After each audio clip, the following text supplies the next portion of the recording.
Good evening, everyone.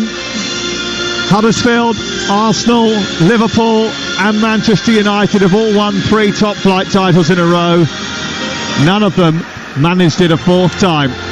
But Pep Guardiola is not one out of the bottle. He likes to break the mould, and the chase is on.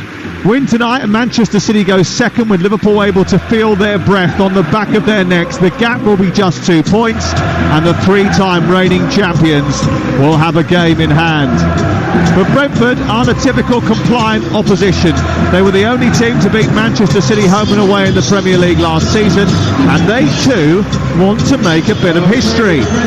Win, and they will be the first side since Guardiola was appointed to win 3 consecutive Premier League games against Manchester City. Here is the team news. Flecken is the Brentford goalkeeper. The back 3 is Collins, Pinnock and Lee.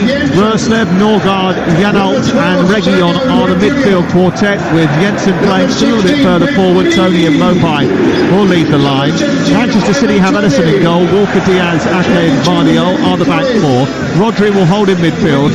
Foden, Kevin De Bruyne, Alvarez and Silva behind. Erling Haaland in attack. It's been 178 days since Pep Guardiola could feel both Kevin De Bruyne and Erling Haaland, and that's a real treat for Manchester City fans, and ominous for everybody else, Danny Murphy. It's a treat for all of us who love football, isn't it? 2 players, world-class players, who link up so effortlessly together. It's a huge task for Brentford, because what you look at with this City team is not only a wonderful 11, Sam. That bench is full of international quality. I mean, Stones, Grealish, Boateng, all those 3 played both semi-finals and final of the Champions League in what we thought was Pep's strongest 11. Now they're sat on the bench. Never mind to mention Kovacic and Jeremy Doku, and it's just incredible the quality they have, and the way they're able to adapt when 2 or 3 players are missing. Tomorrow night we've got Plymouth against Leeds for you on TalkSport 2 in the FA Cup. It's a replay from the 4th round. Wednesday night we're off to Aston Villa for the visit of Chelsea in the same competition. But tonight we're at the bus stop in Hounslow for the visit of the Juggernaut. Jared Gillett is our referee. Paul Tierney, the VAR. We're about to get underway. The red and white stripes, black shorts, black socks of Brentford will attack the goal away to our right-hand side. And it's the familiar light blue of Manchester City with white shorts and light blue socks attacking the goal away to our left, and they will get us off and underway. Jared Gillett, who gave a soft penalty actually in the game between Wolves and Manchester United on Thursday, and I think he is pretty keen to learn from that experience. He'll just give himself an extra beat tonight before making a big decision like that. Danny Murphy, insightful on the TV last night, was with us on the radio tonight.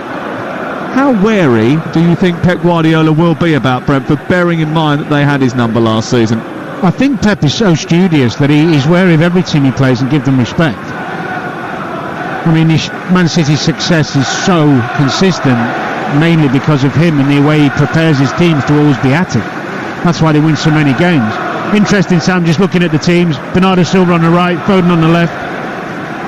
Alvarez and De Bruyne are ahead of Rodri. That's the configuration of the Manchester City lineup. We did speculate about which way round it would be. Such has been the versatility of all of those players who are playing in behind Erling Haaland. The only certainty was that he was going to lead the line. The ball is out of play on the halfway line opposite us. Cole Walker takes his time, then launches a throw down the right touchline. It's headed away by Ben Mee, and then further on by Mopai, who puts it straight out of play over on the far side, and it's back in the arms of Cole Walker once again, who has perpetrated the most sprints in the Premier League this season. The ball's been won back by Haaland, despite Norgard suggesting that he was, or Janalt suggesting that he was pushed to the floor. It's picked up by Vardiol, left side of the centre circle, and then City in possession go back towards the halfway line. Brentford may well have troubled City last season, and they certainly troubled Spurs on Wednesday night, but despite their performances, they have lost 8 of their last 10 matches. It's definitely been a trickier season this time around for Thomas Frank. He did put it down to small margins and finer details, all of which will have to be on point tonight. Here is Foden down the right side, breaking the lines and delivering a cross inside the box.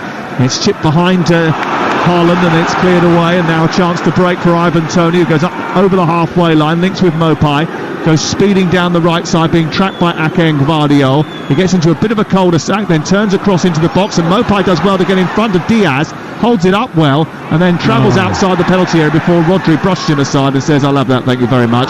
He then gives it back to Janel, edge of the area, and then Toney sends it into the box dangerously, and it's almost steered towards his own goal by Diaz, who recovers to clear it from inside the 6-yard box.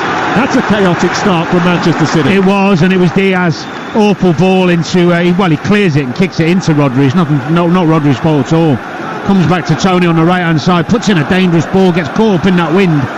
Just managed to steer it clear from before the keeper's hands. Diaz.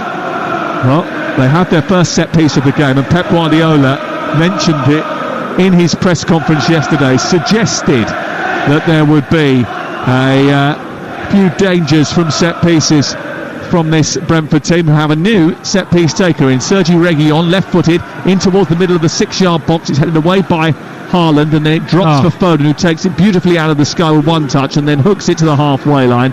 There's not going to be a blue shirt on the end of that, and it goes back to the goalkeeper Mark Flecken away to our left-hand side. 3 minutes played, live on TalkSport, exclusive national commentary from the big game of the night, Monday Night Football from the G-Tech Community Stadium. It's Brentford 0, Manchester City 0.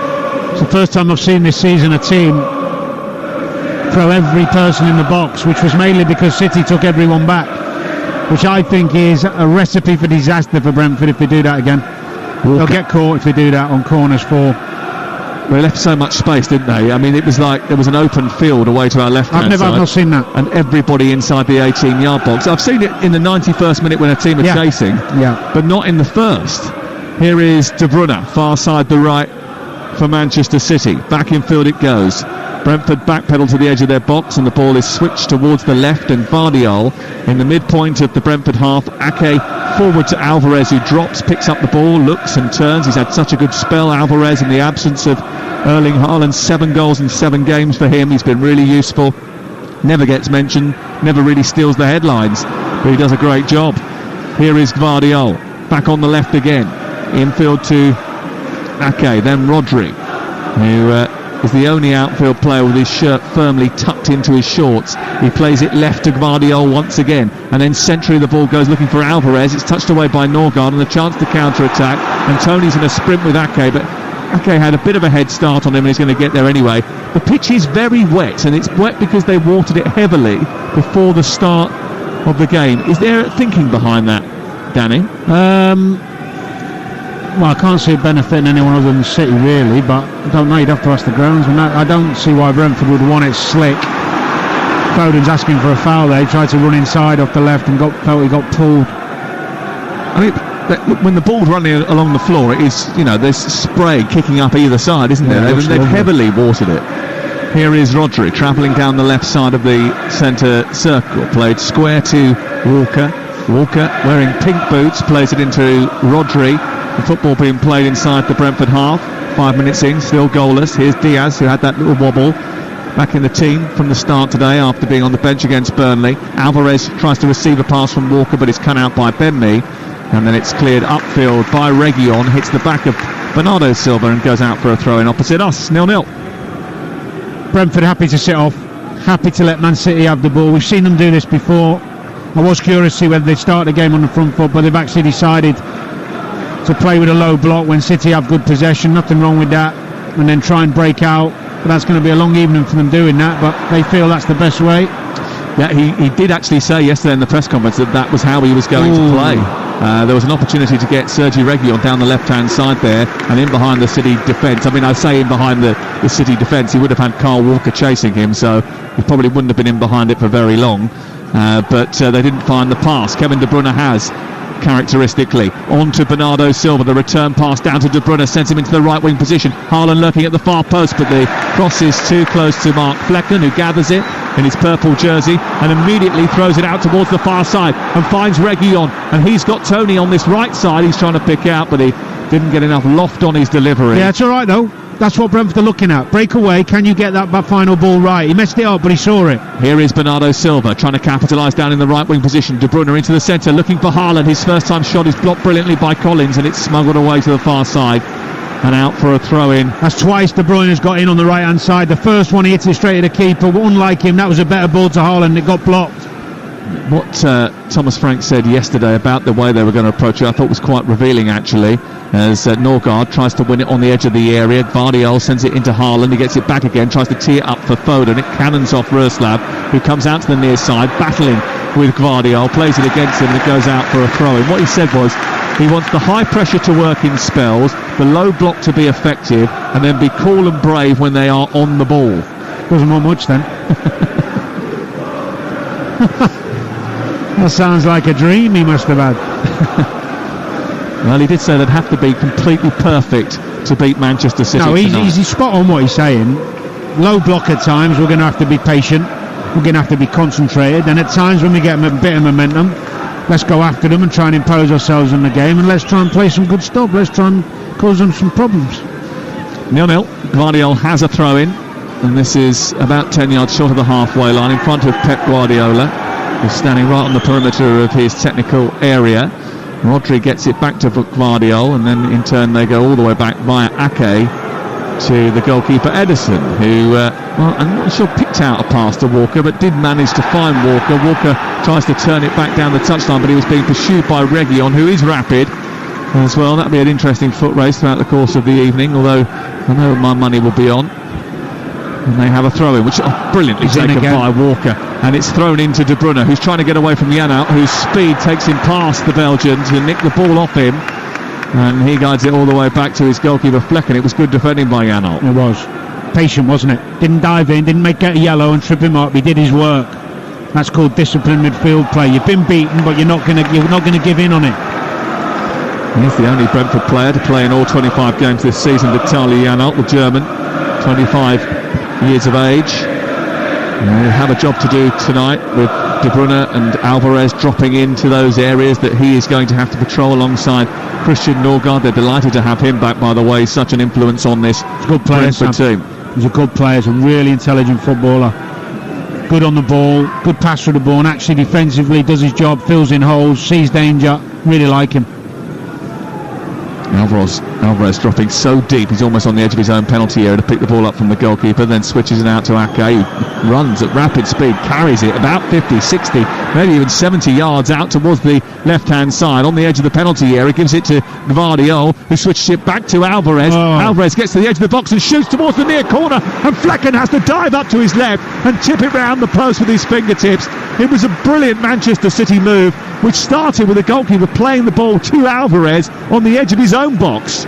Well, I thought he'd missed the opportunity to shoot. They'd worked it from left to right. You're right, he started the move. And then when he does pull the trigger, he decides to go near post instead of far, and it's a hell of a save. It's a really good save from Flecken. Right inside that near corner that was going. And Julian Alvarez so close to the opening goal. He's won the corner. 10 minutes gone. 0-0 live on Talk Sport tonight. Brentford and Manchester City. Ball into the near post. Ben Mee heads it away. Drops for Gvardiol, heads it back. Mee away again. Bit of head tennis going on. Ake was involved in it. It's dropped on the edge of the box. Gvardiol tries to strike. Blocked by Mee. In fact, it was Collins actually who got out there quickly, and he spun the ball behind away for a second successive corner to Manchester City. Yeah, couldn't clear it from the corner. Got a bit scrappy, and then it fell out to Gvardiol, but on his weaker foot on the edge of the box, and not much conviction or zip in the shot, but got the corner. There'll be, is there a check here for handball? There might be, you know. There might be a check actually for a penalty against Nathan Collins on Rodri inside, on Diaz inside the box. And Jared Gillett has waited, and now he waves play on. I don't think that was a clear and obvious error. There might have been a little bit of contact, but there's quite a bit of dramatics going from Ruben Diaz as well. Here is the corner. De Bruyne's taken in towards the near post, headed away by Ethan Pinnock. Back out as far as De Bruyne again, who switches the ball back into the box on the volley. It's touched by Haaland, and then from a central position, Silva sends the ball in towards the back edge of the 6-yard box, but it's over the head of everybody and goes behind and away for a goal kick away to our left-hand side. Just a quick word on that penalty. Nothing in it for me. I mean, they do look for everything. As it drops down, I'm just trying to see on the replay now. No, was Collins challenging Diaz for a ball that's loose inside the penalty area. It was a little bit chaotic in there. It was chaotic, but it went down a little bit exaggerated. A little bit dramatic, wasn't it? Yeah. Here is Bernardo Silva on the halfway line for Manchester City. 12 minutes gone, and we've had a reasonable chance apiece. Manchester City causing themselves problems here, and Tony thinks he's in behind, and he's running through, steaming through on goal. He shoots at the feet of the goalkeeper Ederson, who makes the save, and the offside flag goes up anyway. As Danny Murphy had already articulated to you, it was offside. Well, I mean, I was right in line with it, well, more or less in line with it, and you could see he was off. It's just that thing we've talked about many times where the linesmen don't put their flag up till after. Because they're instructed not to. Yeah. So it's no point whinging about it anymore. Just get on with it. That is the way it is. Mr. Positive, told you. That's it. You've changed your mindset, haven't 2024, you? New me, new man. I like it. Yeah. And what are we in? 5th of February, and you're still keeping it up, which is great. I only started today. Right. Okay. So it was my New Year's resolution, and I started today. We've managed 20 hours. Okay. This is good. Okay. Well, listen. Everything has to start somewhere. It does, mate. Yeah. Here is Walker over the halfway line, a couple of steps down the right, infield it goes, collected by Rodri now as Manchester City move forward. Brentford retreat into shape, but there's a little space here for Foden, who's found Haaland tees it up for Alvarez, who's got space to shoot, and Flecken's had to make another really good save down low towards his left. I'm not entirely sure that wasn't going just a little bit wide, but either way, Flecken wasn't to know that, and he's had to make a second successive brilliant save down to his left from Julian Alvarez. Yeah, it starts from Foden drifting in off the left, taking in a wonderful position right on the edge of the box, but what he does so well, so consistently, when the ball's fired into him, he's already on the half turn. Credible at it, Foden. He's probably one of the best, if not the best, at taking... De Bruyne towards the far post, Silva back across the face of goal, away by Norgard, and then it's collected by Walker, who's going to shoot from miles out. And Flecken's had to spring to his right and make another save. I mean, it was a brilliant effort from Kyle Walker, who brought the hammer down on it. He hasn't scored this season so far, Kyle Walker, but he came very close there.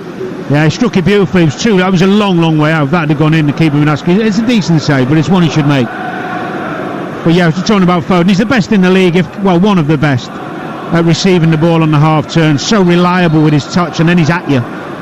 Tremendous movement off that left-hand side. He just goes on the blind side of players.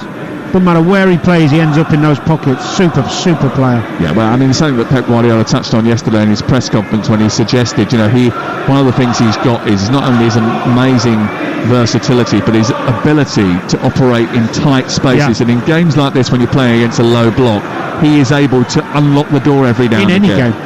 In any game, it's a brilliant. But in particular, it's a massive asset to have in a game like this. Ball into the box, it's away by Flecken again from another corner, this time from the other side. Comes back to Walker, who doesn't shoot, he sends it out wide towards De Bruyne, who delivers the ball to the far post. It's too high, and it'll go straight out of play and away for a goal kick away to our left hand side. So we've played a quarter of an hour, and you're listening to Brentford 0, Manchester City 0 on TalkSport with Now. And don't forget, with Now you can stream all the Sky Sports action like Brentford versus Manchester City live right now, contract free, and with a Now membership. Search Now Sports. Well, Manchester City have been slow starters on the road recently, but Brentford conceded so many early goals, you wouldn't have put it past Manchester City to steam out in front early. And actually, I think Thomas Frank is thanking his goalkeeper that actually Manchester City haven't gone in front, because he's made two very good saves from Alvarez and one, maybe a routine one, from Kyle Walker, but he's been the busier of the two, that's for sure. Yeah, he's probably been busier than they wanted him to be. I mean, but they have been a couple of long ranges, so it's not the end of the world. It's got to get their own game a little bit, Brentford. Well, Manchester City have that reputation of coming good in the second half of the season, as a ball over the top is met by Ederson, whose starting position was excellent. His kick out wasn't so good, and Mopai harassing Gvardiol meant that the ball spilt out and went away for a throw-in on this near side. Now, they have in times past had the ability to send in a long throw, and I wonder whether or not they're going to try that now, because Nathan Collins has come out towards this near side. No, they've gone short to Matthias Jensen.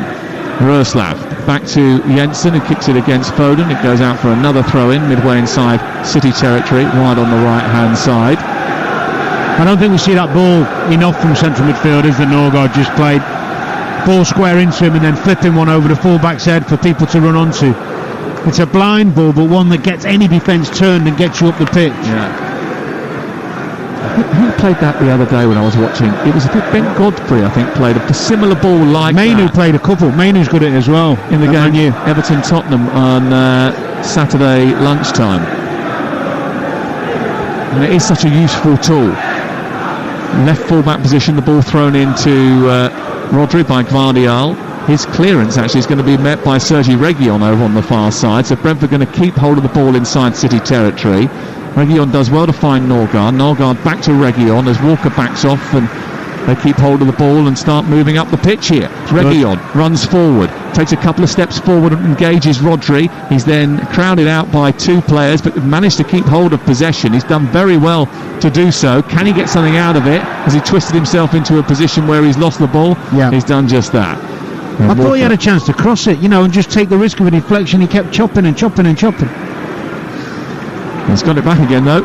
Yanal into the box. He does take a risk with the early ball, but he didn't get it right, and it just shins off the side of his boot and goes into the arms of the goalkeeper Edison, and it remains 0-0.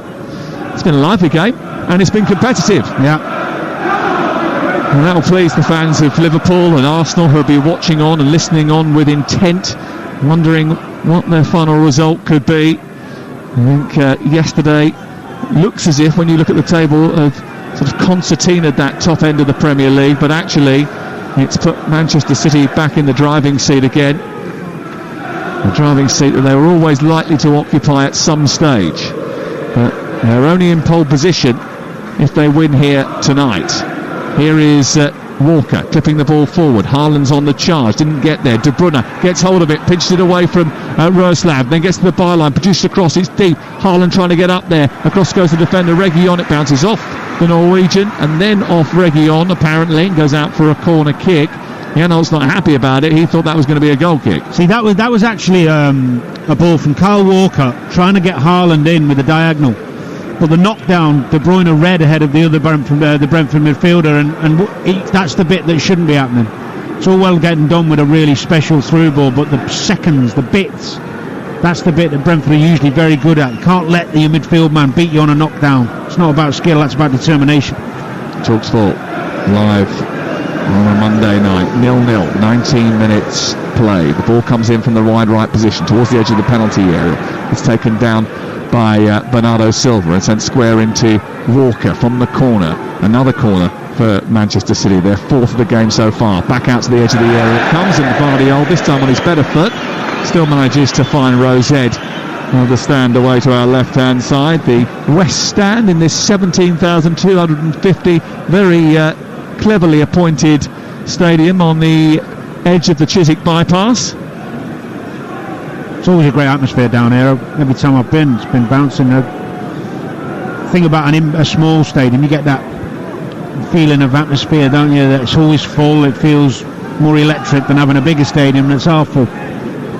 Certainly. And it's not just the 17,250 inside the stadium that get to watch the game either. It's the population of the two tower blocks to our right hand side, some of which are on their balconies, taking in the fair. And Mopé's in behind here, shown one-on-one with the goalkeeper. He beats him and tucks it in the corner, and Neil Mopé has scored the opening goal of the game with a ball over the top that he's run onto.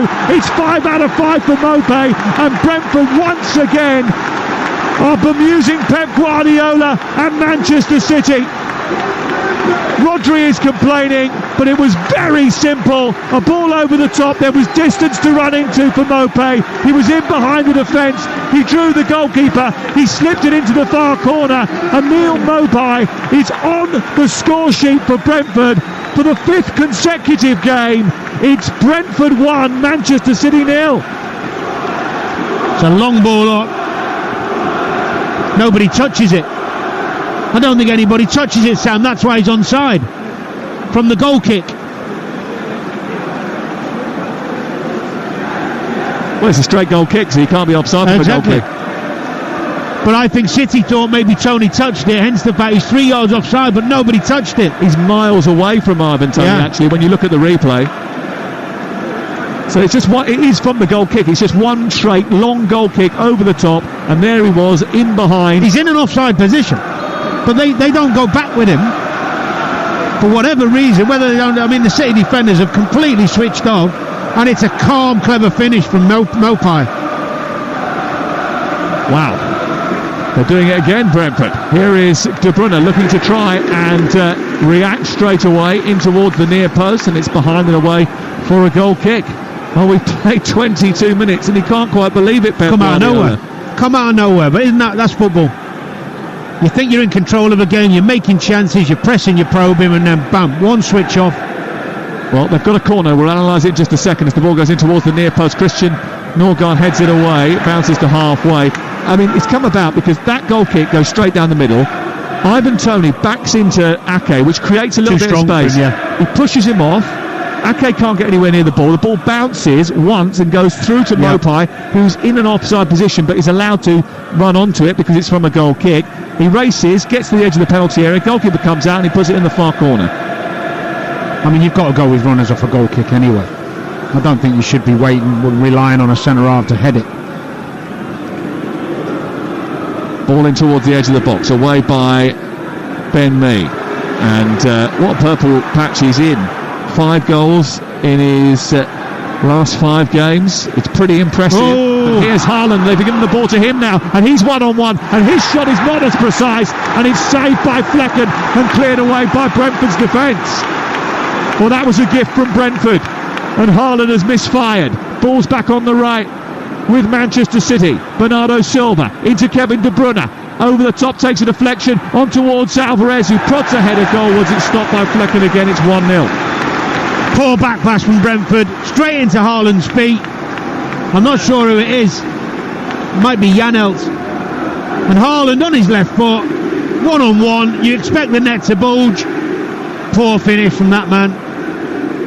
So used to him tucking those away. He's played it along the floor. Keeper saves it with his leg. Won't get a better chance than that this evening. 1-0. And now Mopai steaming in behind again after the ball ricocheted into his path. This time Edison a little bit quicker off his line to meet it. I think the City fans over on the far side are stunned. I think City are stunned as well. They've conceded again away from home the first goal in the game. I mean, look, let's be completely clear about it. There's no one in the Brentford team or in this ground that are getting too excited, because there are 2 things that might have just tempered their celebrations. They've dropped more points from winning positions in the Premier League this season than anyone else, and Manchester City have won their last 3 Premier League away games despite conceding the first goal in those matches. Oh, what a ball. That's Toney dropping deep to the halfway line and spraying it out to the right hand side. Roerslev trying to keep it in and didn't manage to do so, according to the linesman on this near side. I don't think that looked out. Tight. I don't know what he's seen there. Well, I hope he's right, because otherwise Roerslev was away in a very promising position. I don't think he was right, but I don't. Maybe sometimes the linesmen do this natural thing where the flag just goes on when it's anywhere near out of play. I think he's given offside. Sorry, he's given offside. Well, in which case, I mean, look, I always trust the linesman's eyes, because they are quite precise usually most of the time. Oh, very good. Yeah, I wasn't talking about the offside. I thought he'd give it for the ball going over the line. When I thought the ball had gone out of play, I wasn't so sure. Thomas Frank sitting down furiously writing on his piece of paper. Remember, they caused Tottenham Hotspur problems on Wednesday night and ended up losing that game. They were 1-0 up at the break, and everything changed after half time.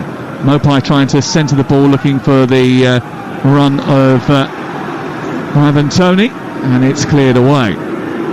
It's picked up by Walker. Infield it goes. It's collected by De Bruyne out towards the right, and then Walker picks up a lovely pass, fell over, but he's recovered it again, then tried to pull it back. It's all the way to Gvardiol. Too much space for him. He shoots, slams it goalwards. It's another great save by Flecken.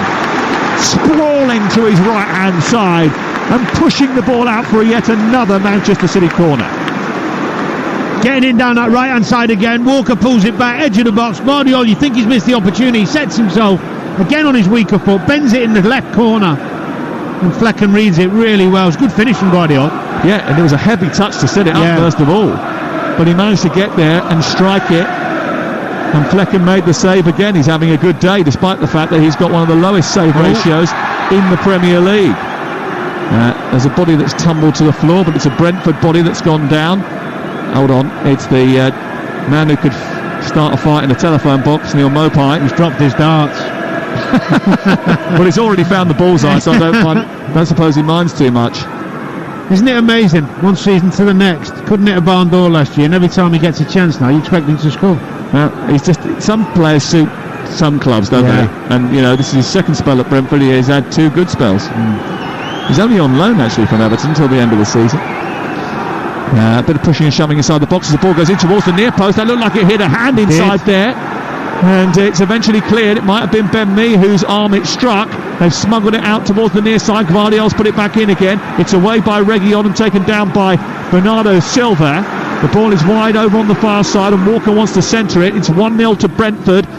Manchester City trying to find a way back into the game. They've had 10 attempts on goal so far, 6 of them on target. Rodri plays it out towards the left-hand side. It's into De Bruyne, and then on to Ruben Diaz, but it's still 1-0 to the home team. Out on the wide right it goes as we approach the half-hour mark. Walker with a cross in towards the near post, and it's bounced away from Collins and then hooked clear by Roerslev. The ball goes out on this near side, and all eyes now will look at Jared Gillett, who is stopping the game. I think it's just check on the progress of Matthias Jensen. Yeah, Jensen. And we've got no VAR indication anywhere in the stadium or on our little special app, so we'll assume that there was no handball. You're listening to Brentford 1, Manchester City 0 on TalkSport with Enterprise Rent-A-Car. Enterprise has 450 branches with all the vehicles your business needs. I don't think Brentford should be too disappointed. They've started the game really brightly, made chances, football's been good. One stupid mistake. It's just one mistake. Haaland down the left-hand side, trying to get the better of Pinnock, plays it infield. Foden to Rodri. Rodri shifts it on. It's collected by Bernardo Silva, who just trickles into the box, then a little back heel to De Bruyne, who goes on the outside. It's blocked by Reguilon, another good block, and it goes behind and away for another corner, and it is corner number 8 in the first half an hour. Getting some joy down that right side, aren't they? Just a bit. Walker, Bernardo Silva, Kevin De Bruyne, all just sort of veering out there. De Bruyne's going to take this corner kick. He's got 5 to aim at on the edge of the box, and Ruben Diaz, who's right under the goalkeeper. It's in towards Guardiola, headed away brilliantly by Brentford's defence. They've actually dealt with the set pieces so far very well indeed. It comes back out to Alvarez, who's 10 yards short of the box. Swish to the left, collected by Guardiola, and under pressure from Jensen, who pushes it back towards the halfway line. And then it's collected by Carl Walker, who moves into a inside right position before playing it off to De Bruyne, who's further out on the right wing. Back to Walker again, a chance to cross for the England man. Instead he slips it down the right side in towards Alvarez, who actually, it was a brilliant pass into him, and he turned and did the right thing and tried to strike it first time across the face of goal, but he didn't catch it with the requisite venom. It's a couple of times now that Brentford have left Carl Walker on the ball with all the time in the world, and he's played 2 or 3 really clever passes into the front areas, and it was a nice run from Alvarez. We haven't seen him that high up that often. Well, Brentford's win against Nottingham Forest in their last home game a fortnight ago is the only bright spot on what was a miserable run of form here, and he's got a yellow card, Neil Mopai, for wiring into Rodri here, just short of the halfway line inside Manchester City territory. It just looked a little bit stupid, over-eager, let's just say that. He was coming back and he went in on the side of the ankle, went diving in unnecessarily, and his foot landed on the top of Rodri's foot, and that is a free kick. Yeah, I mean, it's silly because you don't need to be picking up a yellow when you got that long without the ball. I know he's buzzing because he scored and his adrenaline's high. Rodri did well for him. Because he got straight back up, more or less, on with the game. More or less, yeah, good to see. And it's not a red card, but it's a bit naughty. The one thing I'll say about Neil Mopai is that picking up a yellow card with an hour to go when you've got his temperament is dangerous. Here is Ben Mee winning the ball inside opposition territory. Tony gets it back to Norgard. There was a chance to flick it to the left there, where there was a really good run made by Janol. Yeah, didn't see him. And it's cleared away by Manchester City, and Foden twirls away from Jensen. Great balance, and he keeps hold of the ball really well as he moves up to halfway. Guardiola sends it back to Ake, and City have possession once again. They'll keep knocking at the door.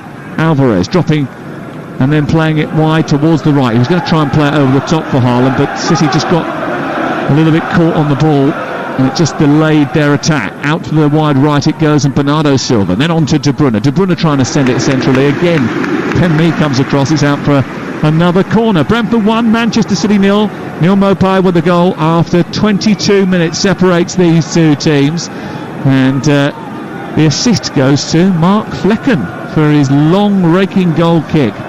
Although I think Ivan Toney really deserves a little bit of credit as well. De Bruyne, a poor corner kick which went straight to Sergi Reguilon. He spotted his teammate on the edge of the box, but didn't have the strength with the ball to get there.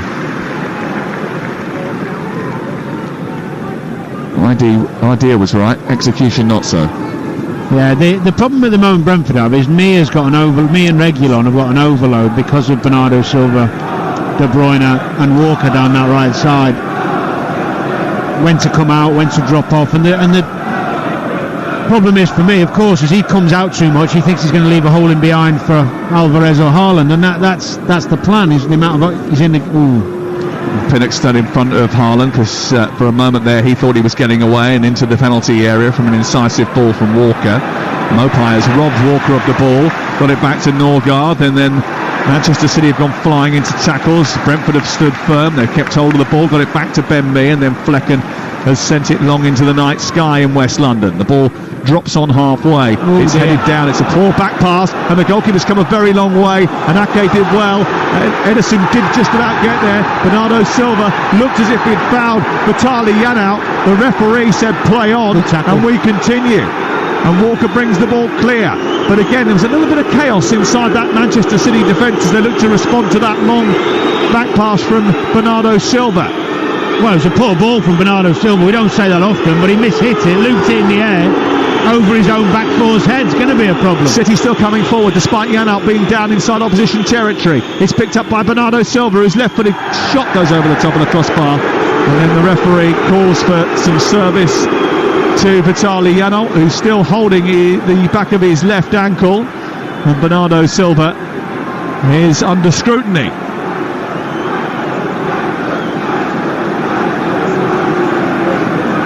Good tackle for me. Gets back in, gets the ball. But, I mean, the only accusation you could have is that he's tackling from behind. It's more side, isn't it? And trying to wrap his foot around. Yeah. I think that's Brentford's problem with it. It didn't seem to be that much sort of heavy contact on Janelt. He's having a little breather. Anyway, we've all been there. Sometimes you make the most of it just to have a breather. Well, not me, but some people do. Was that because of your just natural fitness? I actually wasn't. I had to work hard at my fitness. Did you? Yeah, I did. I was unlucky in that way. Some players I played with who just could be off for a few weeks and just be super fit still. Really annoying. Honestly. That wasn't you? No, that was not me. It is Manchester City's 22nd game of the season, as Adrian was saying earlier on tonight. Last season they won 14 of their 15 games from the 22nd game onwards. It was the turning point after that Tottenham defeat. I just wonder whether or not they're on for another trademark run towards the title. If they're going to do so, then they have got to come back from a deficit here. Well, I know there's a lot of time left this season, but I do always think, for me, City's best back four would always have Stones and Akanji in it. When I think back to last season, winning the treble and all the big games they had in the last 3 months of the season, those two always played. So did Diaz, though, didn't he? And yeah. Diaz coming Walker, back into the Akanji. team. If you look at the data from when he comes back into the team to when they end up winning the treble, I don't think they lose a game. Yeah, I thought Akanji and Stones were two of the. Yeah, but I think Stones was playing at right back at one stage and then going into midfield. Then Akanji went out to right back. Akanji went out left back as well for a while. He did, and they were moving Stones into midfield from that centre back position as well towards the end of the season. They were, but they were in the team. They were in the team, yeah. They're almost playing four central defenders at one stage. Yeah. Well, they are now, really. Oh, apart from Walker, sorry. Guardiola's a centre half, more than a left back. Absolutely. And Walker's played centre back. Well, the good news for the others, I suppose, is that 40 points is what City had at the halfway mark, and that's the lowest they've posted under Guardiola. That is good news, yeah. for the others, not for Manchester City. I know. mean, if you're in love with Manchester City like Adrian, then you'll be disappointed with that. Throwing on the far side, it's going to be a long one. To be taken by Jensen, and he launches it towards the near post, and it hits Rodri and goes behind, and I think that's the first corner of the game. So what you're saying is Aid loves Man City and Southampton. Yeah, but I do believe it's because he not just because he gets on with the manager at Manchester City, which is the reason why he likes Southampton. Second corner of the game it is for Brentford, who have the ball in the far corner. This is crazy what we're watching. Brentford have got a corner. No Brentford player on the edge of the box, not one on the halfway line, all on the keeper. Now they've dropped one off. Yeah, because Foden then decided to go up the field and said, right, okay, well, in which case I'm going to force one back. Ball goes in towards the near post. Tony gets the flick on it, comes off of a Manchester City jersey and goes out for another one. So again, they'll crowd that 6-yard box. Not only were they outside, there was no one outside the box, there was no one outside the 6-yard box at one point, Danny. Well, if I was Manchester City, I'd put Kyle Walker I'd put Kyle Walker into this space where Foden is now. Well, Foden is now I'd put Kyle Walker, because if that breaks and you play Kyle Walker, he's in. He's the one who's gone out into the middle point of the Manchester City half. He's the only one outside the penalty area. He's being tracked by Roeslav. It's a short corner this time. Reguilon gives it straight to Jensen. Jensen sets it back for Reguilon. It wasn't a great setback to him, but it was a great ball towards the far post. Edison pushed it away. Knowlton was on the end of that great opportunity that Reguilon provided, because he was an arcing ball towards the far post, but no one committed to it. They still got it far side, Brentford. It's collected by Pinnock, who's trying to turn it back into the centre. Walker puts it behind. It's a third successive corner for Brentford, who lead by a goal to nil. See, I don't understand why Phil Foden isn't on the halfway line, and then leave the big space in between, because he can come and get the ball if it comes. But if City head this out to Foden and then break, there's a problem here for Brentford. Huge one. Corner kick to be taken by Matthias Jensen over on the far side. Everyone inside the 6-yard box apart from Foden and Roeslav. Now Reguilon's gone out towards the far side and they start to break a little bit. Yeah, and I was saying 6-yard box, you're right. Ball in towards the near post, away by Haaland, and then picked up by Mopai, who sends it back to his goalkeeper. They reset, Flecken looks up, he's trying to play a ball in behind here. He does down the right-hand side, Gvardiol's underneath it, and Mee steps across him, just about keeps it in. Did well. And tees it up for Pinnock on this near side. He tries to steer across in towards the near post, it's away by Nathan Ake, and then Roeslav brings it down and sees it back to Collins, who again dollies it over the top of the defence, and Pinnock is there to chest it down. He gets into a right-wing position, produces a cross into the near post. It was a low delivery which was easily dealt with, and then Foden's clearance was a poor one, and it bounces on the edge of the penalty area as City attempt to clear. Walker gets there first, and he puts on the accelerator and runs up towards the halfway line, feeds Rodri, who turns. City trying to get forward quickly, but Brentford have snapped back into position very quickly and got men behind the ball. Good spell for Brentford. Really good spell. 3 successive corners just to take the pressure off a defence that was actually being peppered at one stage. But good second stage as well, getting knockdowns, keeping the ball in the second phase, I should say. Coming out, back in, it's good. Takes the pressure off the back defence.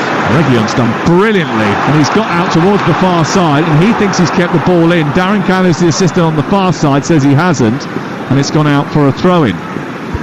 Well, it was close, but he did well to get across there and try and keep it in the first place. And you've got to give Brentford credit. They played really well on Wednesday night. I watched the game between them and Tottenham, and I thought they were terrific, especially in the first half. I thought they were really good. They're really well organised. They always have a game plan when I see them play. They're all on board.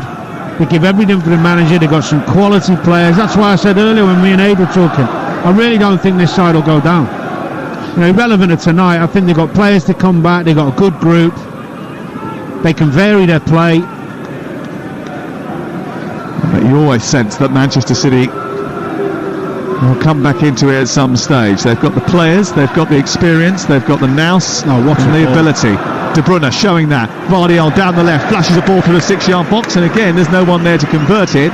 So that goes behind and away for a goal kick. It's the first brilliant pass I've seen from De Bruyne. He gets Gvardiol over the top. It's a little give and go. It's a great run. and it's bouncing, to be fair to him, but he's either got to lace as hard as he can at the keeper to try and shoot, or he's got to pull it back on the floor. Well, there was 3 on the edge of the box that were coming into the area, weren't they? When I used to get in those positions, I used to pull the ball back blind, because you know somebody's going to be coming, and if they're not, that's fine. You've done your bit. But percentage-wise, the likelihood is that someone is. There were 3 that were attacking that area. Oh, there's a hesitation here by Edison, and he switched it back to Reguilon, who shot from the edge of the box, and it's stopped by Diaz. There's been 1 or 2 nervy moments from the goalkeeper, Edison, and his back line in this first 42 minutes of the game. And you just wonder whether or not they're completely settled. Here's Rodri down the right side for the champions, Manchester City, who are 1-0 behind here to Brentford, having conceded again the first goal in an away game. It's happening far too often. Here is Reguilon tying himself in knots again over on that left-hand side and giving Walker the ball back. He's done all right, though. He's done all right, and they wanted desperately a left-back because of the injury to Rico Henry. That's why they dipped into the transfer market and got him on loan from Tottenham Hotspur. He had been at Manchester United in the first half of the season, but sometimes he's just overplaying when he doesn't need to. Didn't have many options then, to be fair to him, but I know what you mean. Guardiola over on the near touch line, goes centrally into Ake. Ake up towards the edge of the area, pokes it wide towards the left, and it's collected by Josko Gvardiol again into Alvarez. Alvarez central to Rodri. Rodri, who can hit them from this sort of range. Instead, he telegraphs the ball beautifully out towards the far touch line, and Bernardo Silva brings it down, tucks it back into De Bruyne. De Bruyne into the area, looking for Foden. Foden trying to poke it. Rodri back towards the right. Again, maybe one pass too many, and it should have had away. Well, Rodri had a chance. Here's Foden. He does have a shot. Oh, it's spilt by the goalkeeper, and he gets away with it because it just goes narrowly wide of the post. Well, that was a real let-off for Brentford, because that shot was a rocket from Foden from the edge of the box when Rodri declined previously to hit it. Foden certainly didn't. He took one touch to set it and then struck it towards the goalkeeper, who put 2 hands down towards the floor, and it spooned up off his forearms and went behind for a corner, which is quickly taken. Guardiola has it inside this near side, and then Alvarez runs into a central area. He plays it back to Ake. Ake back to the left, and De Bruyne. De Bruyne holds on to the ball, plays it square, and now Walker, who's just in front of the centre circle, almost gives it away to Ivan Toney. Back to Rodri. Pressure coming on here from Manchester City. Bernardo Silva out in the right wing position. We're in the final minute of the first half, live on Talk Sport. It's Rodri again on the right side for Manchester City, who are trailing here by a goal to nil. The ball back towards Diaz, who looks to set it, sends it into Foden. Foden's 10 yards back from the edge of the area. Now it's on to De Bruyne. Menace in his boots. He steps up, right-footed, curls the ball towards the far corner, and Flecken makes another save. He's busy, isn't he, Flecken? I don't think that was ever troubling him, really. Didn't quite get hold of it, De Bruyne, coming off that left-hand side, trying to bend one in the far corner. But it was low. It was a decent save, but one you'd expect. Currently Brentford 1, Manchester City 0. The latest odds are available at Ladbrokes, where right now you can get Brentford 12-5 to win the game, Manchester City 23-20 to win. The draw is 2-1. It's all thanks to Ladbrokes. 18+, begambleaware.org. Ball towards the edge of the box, hit by Bernardo Silva. It's hit Roslav and gone behind and away for a corner. That was going in. 3 minutes of added time. I was right behind that. That looked like it was going in, that volley from the corner of Bernardo Silva, sorry. Yeah, looked like it was going top corner. Flecken wasn't going to get there this time. De Bruyne in towards the near post. It's half cleared by Pinnock. Was there a foul there by De Bruyne? I think there was. Jenholt gets back to his feet. De Bruyne has a word in his ear. Not happy about the reaction of the German. And Jared Gillett comes across to try and mitigate. Now, producer Sal has just been attacked by an eager Brentford supporter trying to get up to get his half-time hot dog. You all right there, Sal? He's not okay. Bit of an angry reaction, wasn't it? Poor lad's just slipped on the stairs. Yeah, you should be more tolerant. Is that an angry doorman there? You might have heard the rumble. He's a big character though, Sal, isn't he? Big what? He's a big character. He looks like a doorman. Here is Norgard. Forward towards the left-hand side. It's cut out by Diaz and goes to halfway. Manchester City taking the ball down on the halfway line, and Haaland has found Foden, who beautifully just nudges it into the path of Bernardo Silva. We're into the second of 3 at the end of the first 45. Rodri back out to Bernardo Silva again, takes on Ben Mee, cuts it back to Rodri, edge of the area. Ake's to his left, so is Foden. It's Ake, Foden again, back to Ake, steps over the ball.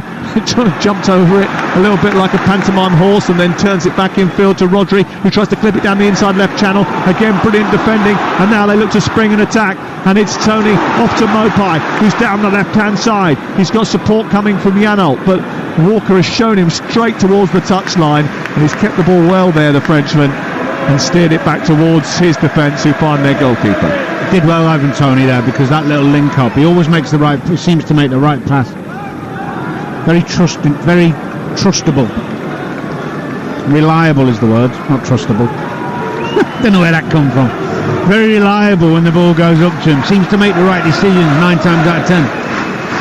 Foden into Rodri. Rodri takes a couple of touches forward.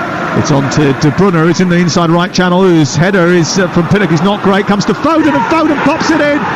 Flecken is stranded.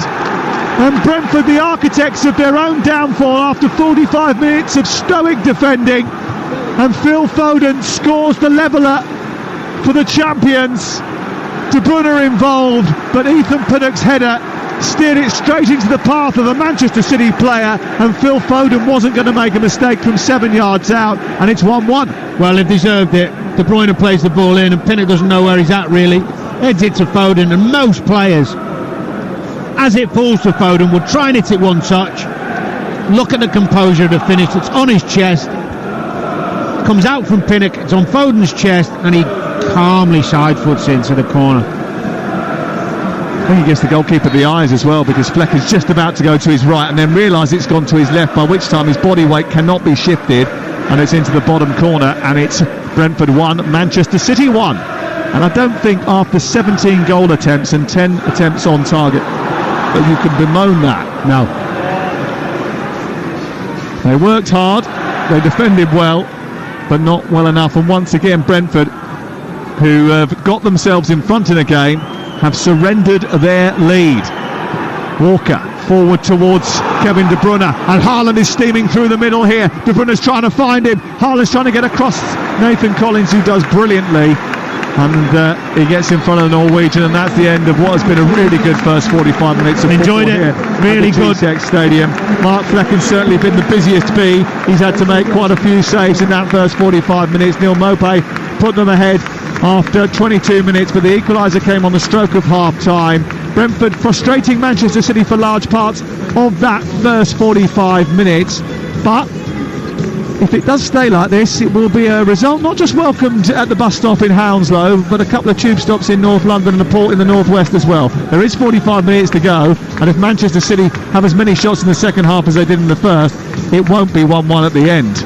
Underway at the start of the second half, 1-1 the score, and there's no changes to the personnel at the start of the second 45, and Manchester City in those light blue jerseys with white shorts and light blue socks attacking the goal away to our right, which is close to where their supporters are housed in the far corner opposite us. And Brentford in those red and white striped jerseys, black trim, black shorts, black socks, attacking the goal away to our left hand side. The ball is on halfway. I'll run through the 2-11s for you in just a second. It's with Bernardo Silva, and he's got support from Carl Walker down this near touchline. The goal coming just seconds before the half-time whistle was blown, and I think that will be a sucker punch to Brentford as they were going in at half-time. And you know, Brentford's manager Thomas Frank was talking about his reaction to losing the game in midweek against Tottenham Hotspur, and saying, yeah, his wife's already told him that his body language is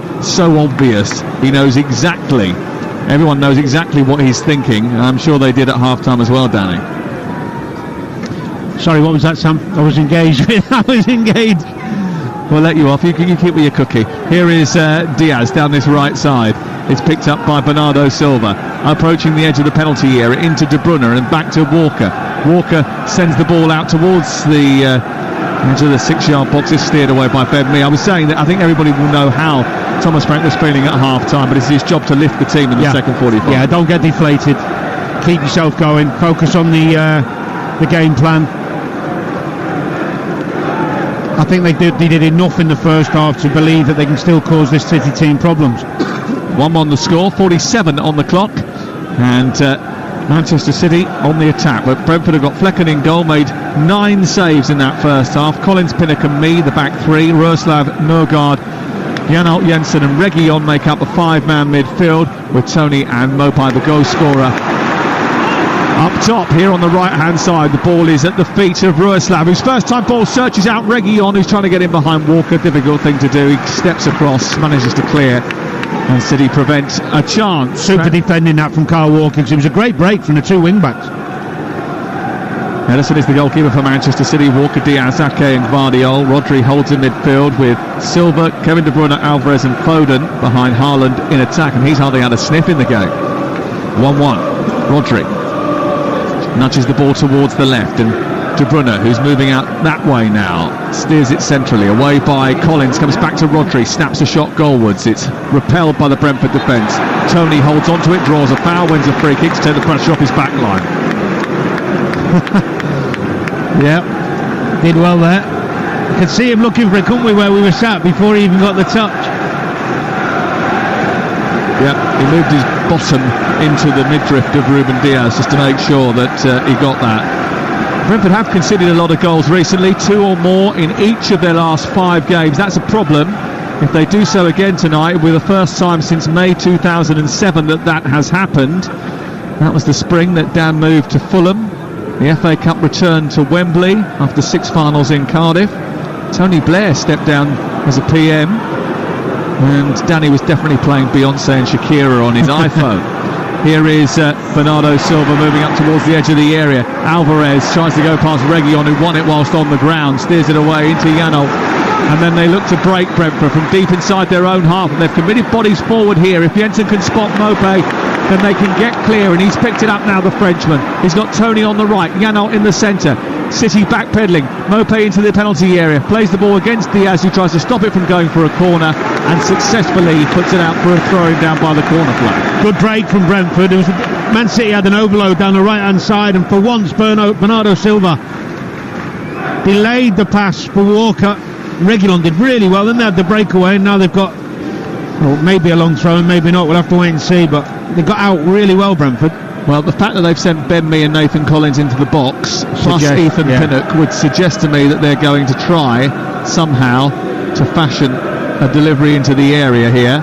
And it's going to be Jensen who's going to take a little bit of a run up. There is a bit of a perimeter between the advertising boardings and the touchline for him to send the ball in. It's flicked away by Rodri, back in towards the far post though, and then it's half cleared by Manchester City, tossed back over the top by Reguilon, but Bernardo Silva will get it away, and then Foden will take it in from Kevin De Bruyne, and they might be away here, Manchester City, stopped by Collins before they can escape, and then the ball over the top has been sent to Ivan Toney.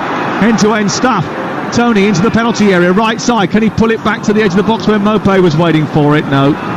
It's steered away by Ake. It's open at the moment, really open. By Foden, who switched it out towards this near side. Reguilon gets there ahead of De Bruyne, and you're right, it's stretched.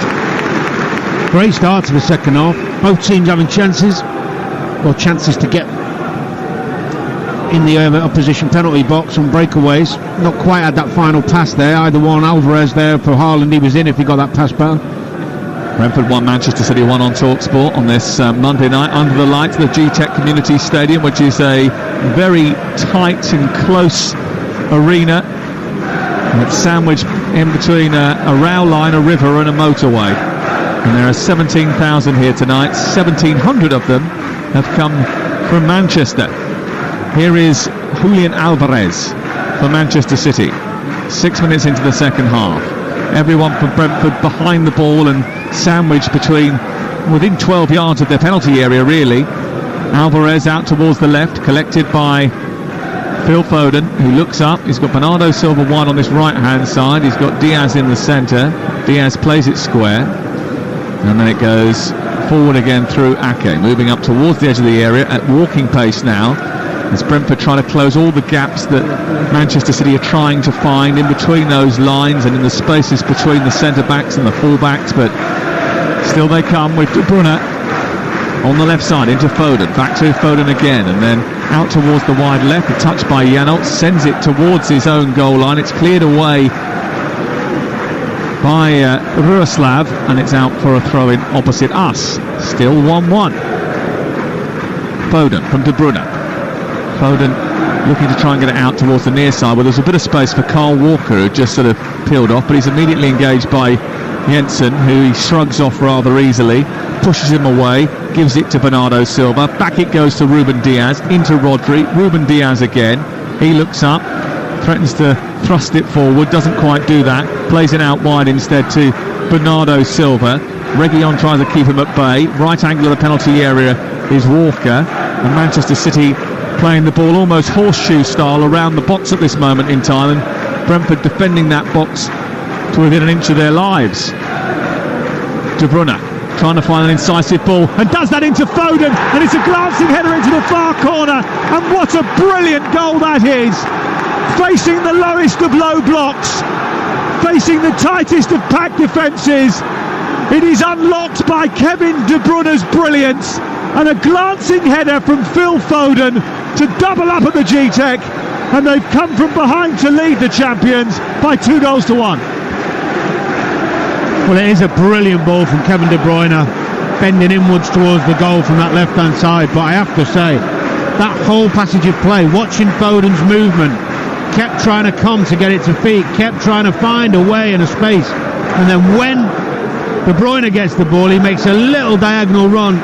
He's onside. And it's a beautiful glancing header from central. Gets really low and steers it into the corner. What a lovely goal.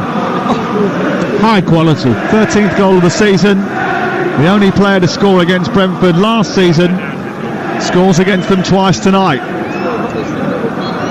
And he goes to his knees, does the gunslinger celebration, and he is on point and on target twice tonight. And Manchester City, who just mere seconds before half-time were 1-0 down, are 2-1 up 54 minutes into the game. And actually it has a little bit of the feel of Wednesday night, where they went in front, Brentford, and then between half-time and the hour mark they found themselves out of the game.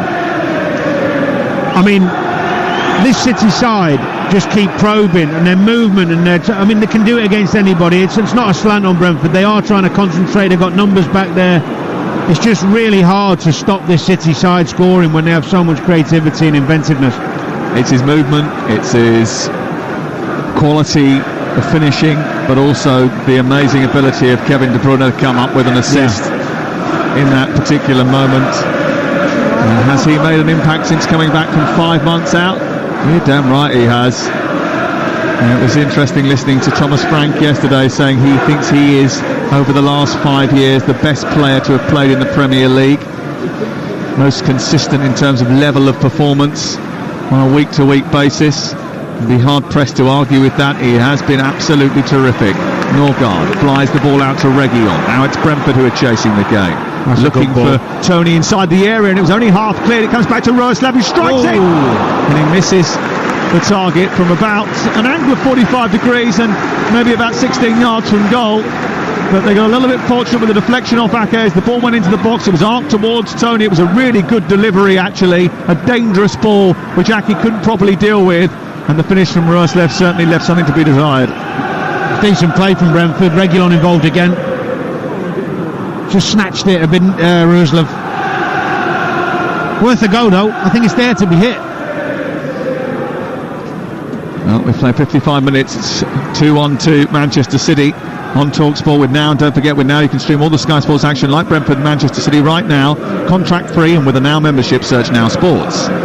Here's Gvardiol, far side the left. Jason Cundy and Jermaine Pennant on the Sports Bar tonight from 10 o'clock, taking your calls. 03717 2233 44. Alvarez, De Bruyne, space out wide for Bernardo Silva. A deflected shot from De Bruyne goes into the sky, and it's caught by Mark Flecken away to our right hand side, and he will clear. If you're Brentford now, you've suffered 2 quick blows in quick succession.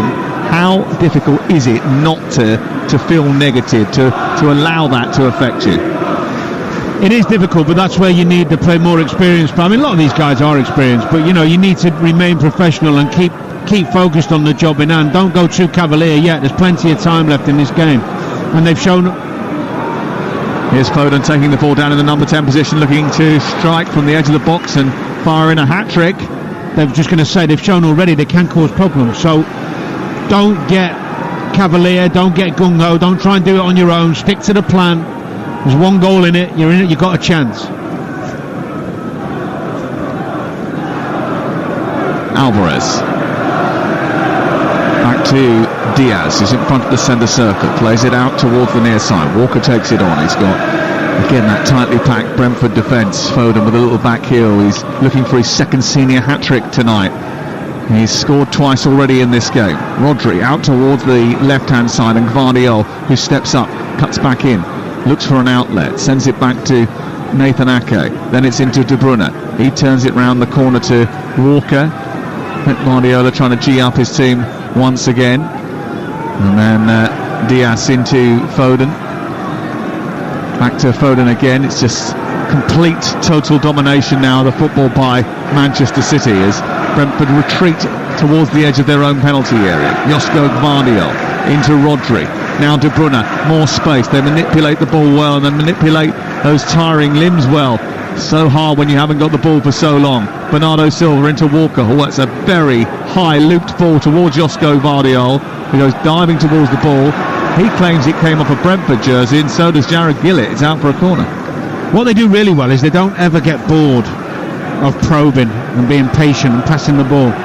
Sometimes people get irritated watching it and complain about Man City's dominance with possession, but it's actually remarkably admirable, because it takes a lot of discipline to keep moving it, to keep being patient and wait to find the space, instead of you trying to be the one that wants to be the star and take the shot, take the pass. They just work it and work it and work it, tire you out, wear you down. De Bruyne in towards the near post, away by Collins, and it's out towards the far side. It's collected by De Bruyne again into the centre, caught by Flecken. And you may remember that me, you and Adrian went to Brighton on a Monday night not so long ago, and during that course of that discussion before the game, we talked about the number of goals that there had been in the Premier League this season, how many there had been.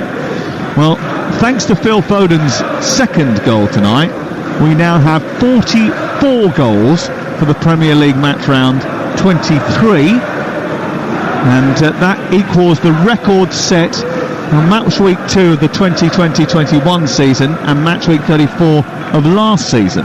One more goal and it will be the most goals scored in a Premier League match round since records began. Wow. I will tell you that earlier seasons of the Premier League weren't organised as rigidly, so it was very difficult in the first few years of the season, the league, to pin down which match week was what.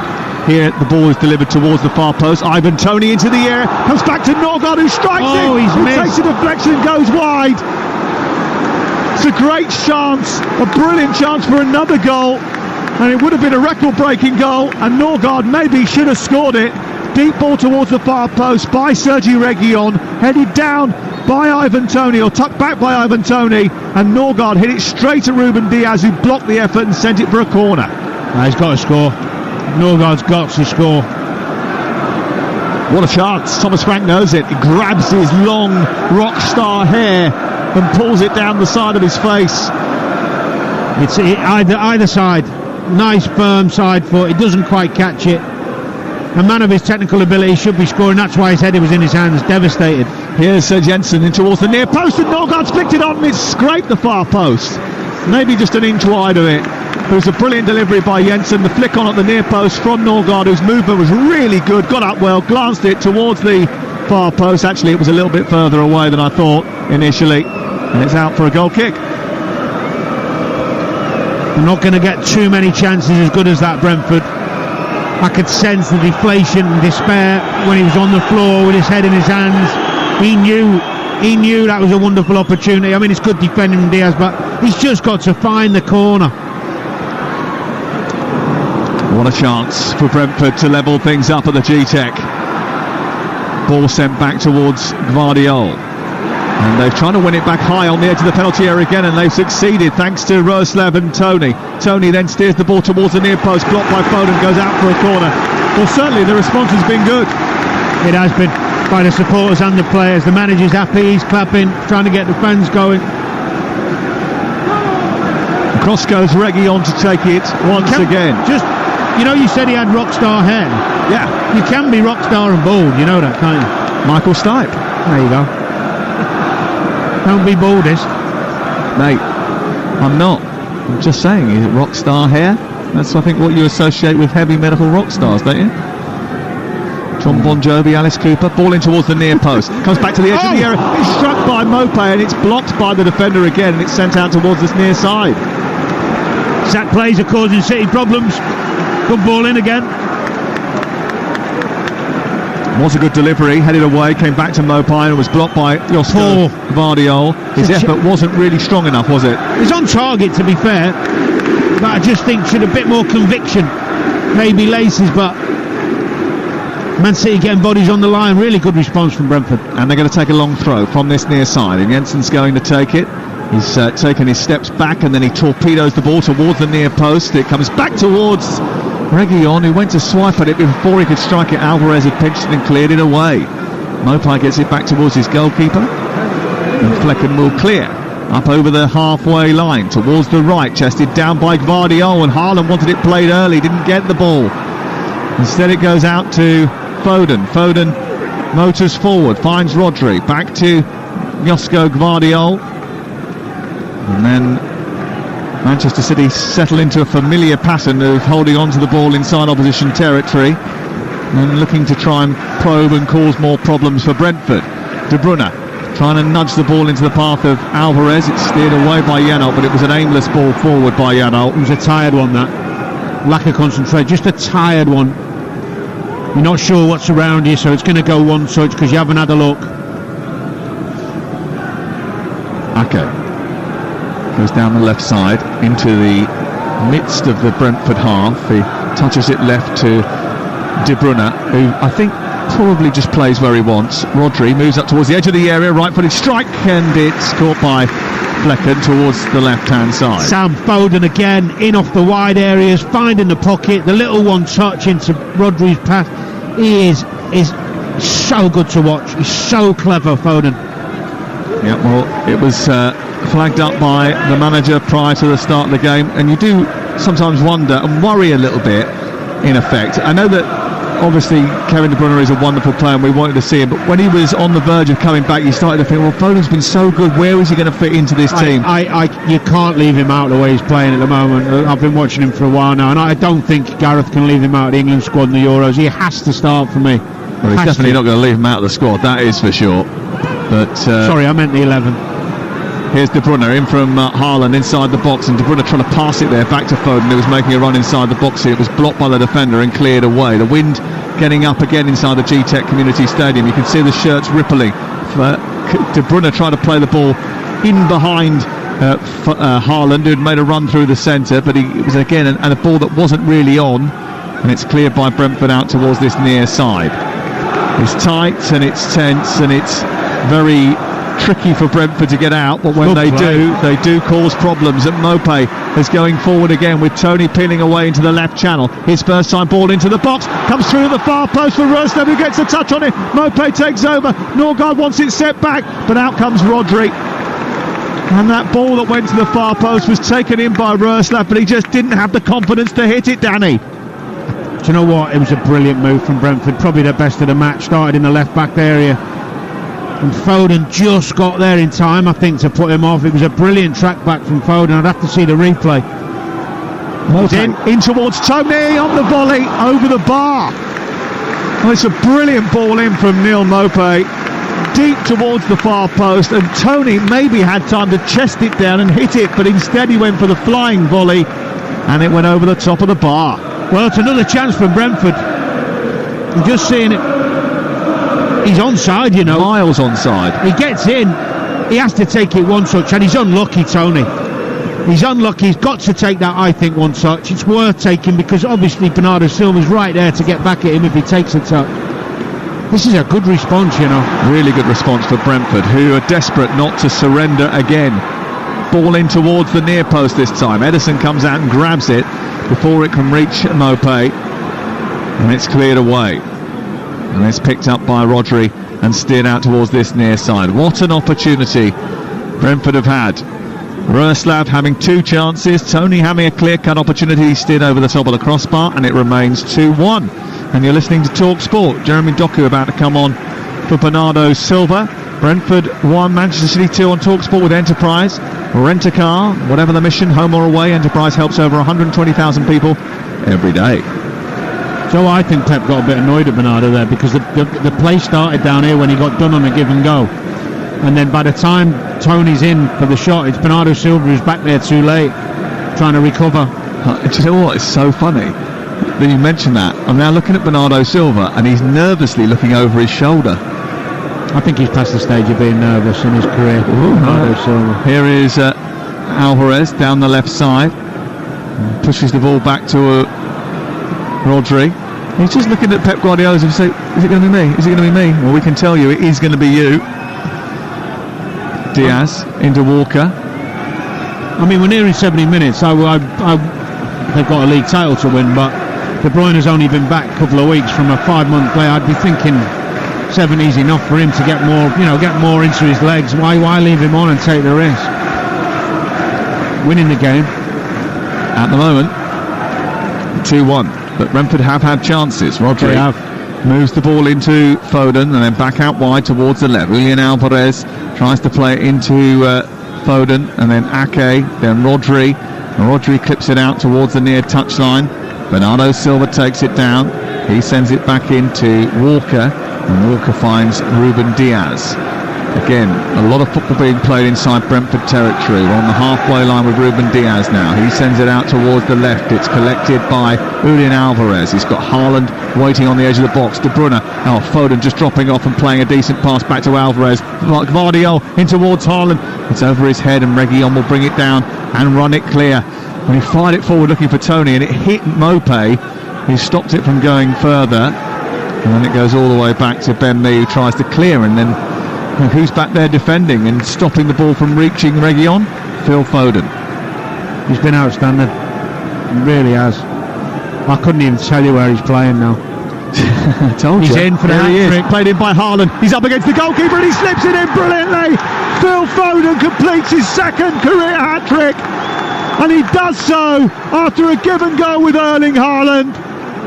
It's been a virtuoso display from Phil Foden down at the G-Tech Community Stadium, and he is rewarded with 3 goals. And Manchester City, who are still on for the double treble, will have 3 points tonight, courtesy of 3 goals from Phil Foden.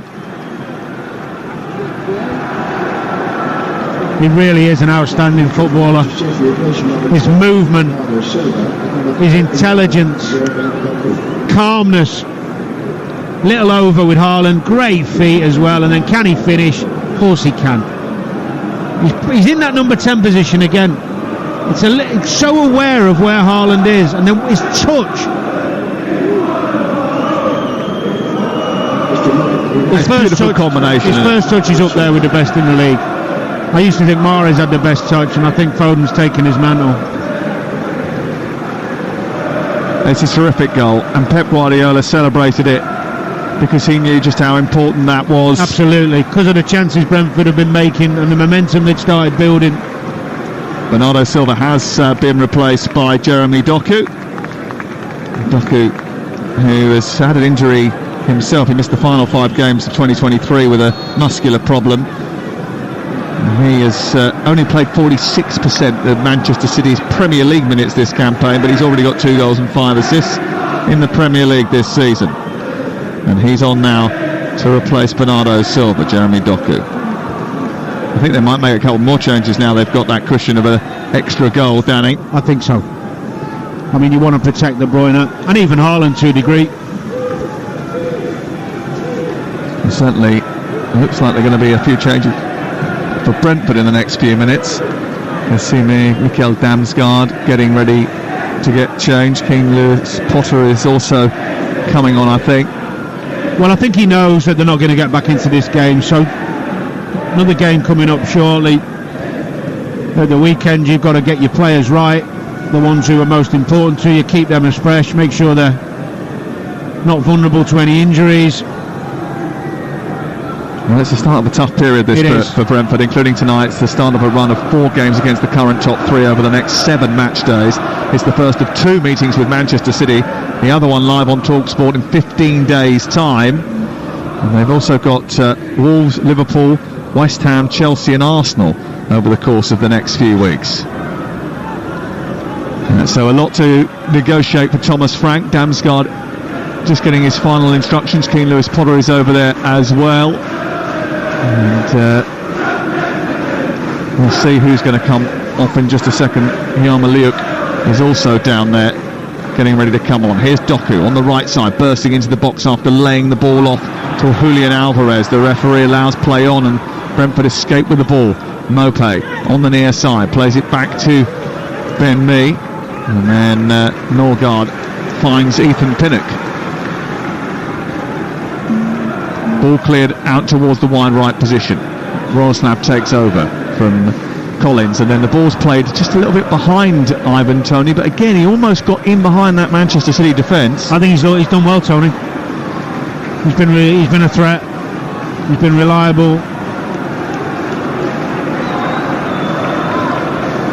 Diaz picking the ball up on the edge of the 18-yard box as Manchester City look to bring the ball out. I think Pep said that he thought in Japan in pre-season his team didn't switch off after winning the treble, and I think many people thought that after they'd won all those accolades there was going to be no sort of a bit of a drop off, maybe people thinking there wasn't the same hunger, but he said straight away he sniffed that wasn't the case at all, and that everybody had the same goal. And of course they can achieve something that no other team in world football has ever achieved, which is a double treble. And that prize is still available to them. Can't see that, can you? Are you kidding me? No, I mean in terms of the amount of little things you need to go your way. I mean they are the best team in the world, I'm not doubting that, but so much has to happen for them. Listen, I can definitely see it happening. But will it happen? That's a different matter. But no, I can't see it. I've played the game so long, you know that one game never go. Absolutely. And how many times did you go back incredible. To every year since I think Pip was around, where everyone's always been talking about trebles and doubles and quadruples even at times, and it's only happened the once. But if anyone can do it, it's this team. Well, they've only won the treble. Well, United won it and then City won it. No, so Manchester City I'm talking about. Yeah, but what I'm saying is in all the years that's twice. Yeah, it doesn't happen very often. No. So to happen the same team 2 years on the spin, I think some things need to go your way, and I'm not sure it can happen twice. Absolutely. And we'll see what happens. Don't record this. Of course we have, and we will be bringing it out on the Monday night where they win the Premier League. The FA Cup final day, and then on Champions League final day as well. Should that happen? Of course there is a long way to go, and there's a few other teams that have a say here in the destination of the title, Liverpool and Arsenal in particular. Here's Doku down the right hand side, nothing settled yet, long way to go. De Bruyne pokes it back out to Doku, got some space, low ball into the box looking for Haaland, steered away by Collins on the edge of the 6-yard box, and it is away by Brentford. Mee with a bit of space, can he get it over the halfway line? He stops and plays it intelligently out to Reguilon. They're still waiting for that triple substitution, by the way, Brentford, as the ball's played against Walker. It goes out of play on this near side. There's accusations of handball. I'm not sure there was any handball. And on comes Keane Lewis Potter, Mikkel Damsgaard and Yarmolenko. Off comes Roslav. He's one of the changes. The other one is going to be Jensen, and the other one Vitaly Janelt. Keane Lewis Potter will go out, I think, to play as a right wing back. Yarmolenko will go into midfield instead of Jensen, and Damsgaard instead of Janelt in the middle of the park. So it's pretty much like for like switches. I actually think they've done all right, Brentford. I mean, City are an absolute machine, quality side with lots of talent, as we know. We've eulogised about them many times, but Brentford have caused them some problems. And up until the third goal, have been in it. There's no doubt they've been in it. They've had chances. The reaction at 2-1 was superb, because I thought they might be done and dusted. Yeah, and actually, on a different day, that goes 2-2. Yeah. Here is Tony into Mopay, gets it back to Tony down that left channel, but across comes Ake to step out of danger, and it's cleared away. Brentford 1, Manchester City 3. The latest odds available at Ladbrokes, where right now you can get Brentford 150 to 1 to win the game. The draw is 33 to 1. Manchester City 80 to 1 on to go on and complete the victory. It's all thanks to Ladbrokes. 18 plus, begambleaware.org. 3-1 to Manchester City, the champions of England, and looking to capitalise on a slip by Liverpool yesterday. It's very tight at the top, and if it stays as it is at this moment in time, the gap to Liverpool will be 2 points. Ball in towards the near post, and Norgard with another header. Another chance. And it's straight at the goalkeeper again from Christian Norgard. Much harder, that chance, Sam, compared to the one he had earlier in front of goal.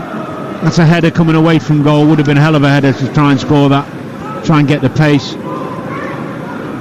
Thing is as well, City's next game's home to Everton, isn't it? It is, and it's live on TalkSport for the chance to go top of the table. Yeah, it's a big one. Big one for Everton as well, who at this moment in time find themselves inside the bottom 3. Luton picking up points as they are at this moment in time. I'm not sure I can see the blue half of Liverpool doing the red half a favour there. You never know. Anything can happen. You wouldn't have had money on Brentford scoring the opening goal in this game, would you? Don't lie. Well, I did say to the boys on drive earlier, if Brentford have any chance, they've got to score first. Alright, okay. I'll keep my mouth shut next time. Here's Keane Lewis-Potter on the right-hand side, moving into the box, and he's just gone too early with his cross because he didn't have the support. He's not looking. It's one of the hardest things coming on as a substitute in a game where you're losing and you're trying to chase it. We're going to make another one because Christopher Ayer, who's rarely been fit enough over the course of his career for Brentford since his move from Celtic, is coming on to replace Sergi Reguilon, who I think they're protecting a little bit because of the fact that he is the only left back really at the club. He's done well. He's done well at times, especially going forward. Done really well. It's coming out towards his near side. He's getting a warm applause from his new supporters, on loan from Tottenham Hotspur till the end of the season. And there's 11 minutes to go. 3-1 the score in favour of the away side, and Mark Flecken has a free kick just short of the halfway line. He's going to take it, try and drop it over the top of the Manchester City back line, which is about 10 yards in front of its own penalty area. Edison's going to come and try and grab it. Oh, they've got themselves in an almighty tangle there, and Edison has come out. Yeah, it was a foul. He's collided with a Brentford player who they want a penalty. At the other end, De Bruyne is coming out and trying to drag them up the pitch, and they're asking to put the ball out because Ethan Pinnock is on the ground. It's outside the box, I think, Sam.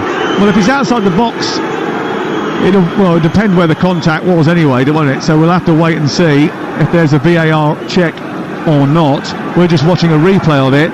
Certainly the ball went up towards the edge of the penalty area. Oh, it's very close. It's a foul. It's definitely a foul by Edison, who's got no eyes for the ball. He's just careered into the back of Ake, who's then pushed into Pinnock. Now it's just where the geography is. Is it inside or outside the penalty area? It's definitely outside, in which case you have to ask whether or not it was a reckless decision to try and play the ball by Edison. It was an awful decision, and he's lucky because if Pinnock's it's a penalty. If he's a yard inside the box, it's a penalty. Is there no rule if you start your flight out to do someone from inside the box?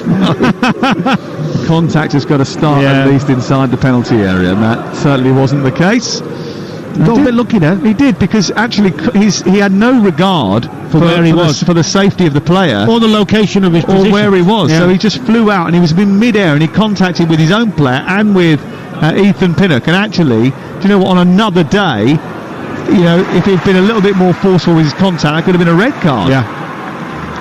Here is Damsgaard playing it out towards the near side. In fact, actually, if it had been inside the penalty area, he might have got a red card because he had no intention of playing the ball. Out of control. Yeah. I don't know, I think he got away with that. Stuart Atwell and Carl Walker have got into a bit of a confrontation down in front of us. Well, I think he got in his way as he tried to pick up the ball. He gave a bit of lip back to Stuart Atwell, and then Jared Gillett has called him across, or Neil Maupay's getting involved, of course he is. And, well, Carl Walker's complaining that he's heard something on this near side. And the Brentford staff have come out of the technical area. Stuart Atwell has come over towards this near side. Carl Walker is complaining to Stuart Atwell.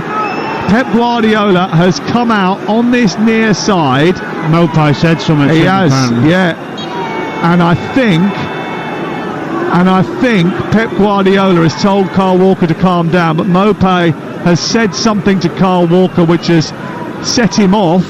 Stuart Atwell got a verbal volley from Walker. Jared Gillett then had a word with Carl Walker. I mean, the fact that Carl Walker was not booked in that scenario suggests that his accusation probably was quite serious, I think.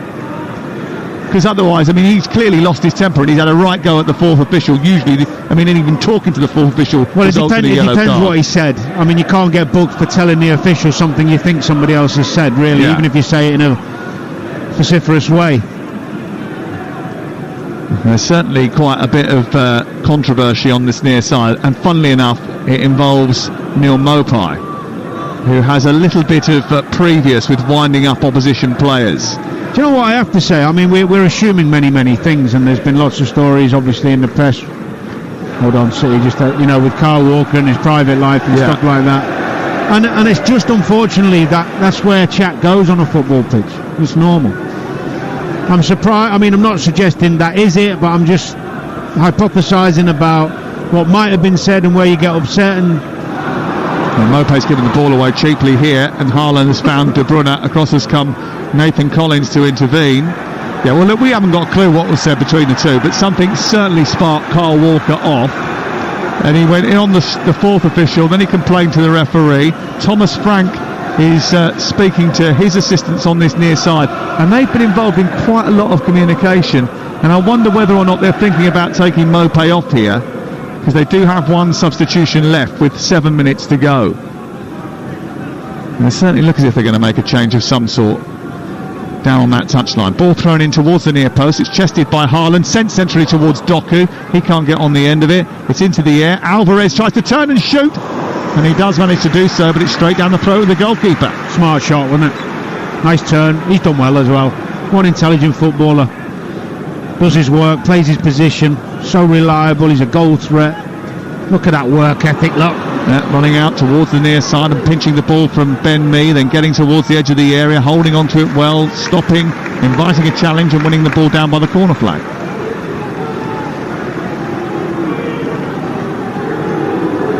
Mateo Kovacic is about to come on as Pep Guardiola makes his change. Here is Rodri to the edge of the box, plays it out towards the wide right. Doku takes I never understand control. When you've got Rodri, the best holding midfield player in the world. Doku into the box, he finds De Bruyne, who shoots first time right on the edge of the 18-yard box. It was a brilliant cutback that by Doku, got to the byline, pulled it back to the edge of the area, and with a first time shot he stroked the ball towards goal and he missed the target. Erling Haaland goes off, having not had too many touches in the game today, but certainly playing his part, and he slaps the hand of Rodri and is replaced by Kovacic for the final few moments. Yeah, I was just going to say, when you've got the best holding midfield player in the world, we've seen the numbers when City lose games and he doesn't play compared to when he does play, Rodri. Why they don't give him more rests at the end of games they've won? How many times they're winning with 15-20 minutes to go, more than one goal, when they don't give him a rest? I don't understand it. You're just a poor Ivan Toney, sang the Brentford fans to Erling Haaland, sort of. Might have been an expletive in there. I'm sure they don't mean financially either. 3-1 to Manchester City with 4 minutes to go. Manchester City about to go within 2 points to the top of the table of Liverpool. And Brentford still just 3 points between them and the bottom three at this moment in time, and with a tough period to come and some big fixtures to play. They spent a bit of money in January. Reguilon coming in on loan, a couple of youngsters coming in from foreign football, and mainly for the future really. And they did try and get a deal done for a winger in this particular January transfer window, for someone they could use in the first team, Nusa, but it didn't quite work out because of a medical problem. And they are hoping now that maybe they can get through to the end of the season with the squad that they have got, and with players coming back. They've missed quite a few bodies. Hickey, Sharda, Samangodas, Sonyeka, Vissa, Mbermo, Rico Henry, and of course Tony over the course of the season. Mitigating factors, It's a lot, isn't it? if they have been unreliable. Norgard's been missing for time. Ben Mee as well has had problems.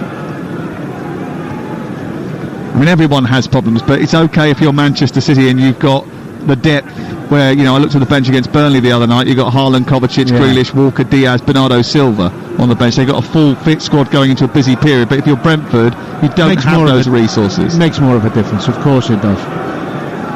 Diaz on to De Bruyne, 2.5 to go. It's 3-1 to Manchester City on Talk Sport. They are going to take off Neil Maupay and bring on Shandon Baptiste, another one who's just coming back from injury himself. He missed a lot of the season after dislocating his shoulder in August. De Bruyne back to halfway. A record-breaking weekend in the Premier League.